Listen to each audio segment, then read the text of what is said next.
আপনারা কি জানেন মহাদেবের তাণ্ডব কিভাবে সৃষ্টি করেছিল নটরাজ রূপের জন্ম? একসময় দেবতারা বুঝতে পারলেন যে পৃথিবীর ভারসাম্য নষ্ট হয়ে যাচ্ছে। যেখানে আলো ছিল সেখানে অন্ধকার বাড়ছে, আর যেখানে শান্তি ছিল সেখানে অশান্তি ছড়িয়ে পড়ছে। এই অবস্থায় দেবতারা গেলেন কৈলাসে শিবের কাছে সাহায্য চাইতে। সেই সময় মহাদেব গভীর ধ্যানে বসেছিলেন। চারিদিকে বরফ, তুষারঝড় আর গভীর নীরবতা।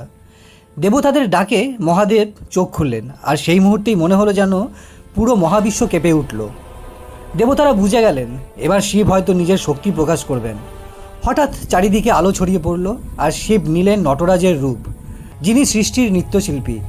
তার প্রতিটি নাচের ভঙ্গিমায় আছে সৃষ্টি, স্থিতি আর বিনাশের শক্তি।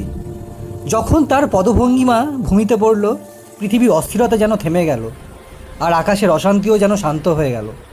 দেবতারা অবাক হয়ে দেখলেন মহাবিশ্ব যেন শিবের নাচের সঙ্গে তাল মিলিয়ে চলছে। শিবের এই তাণ্ডব আসলে ধ্বংস নয়, এটা ছিল বিশ্বের ভারসাম্য ফিরিয়ে আনার নৃত্য।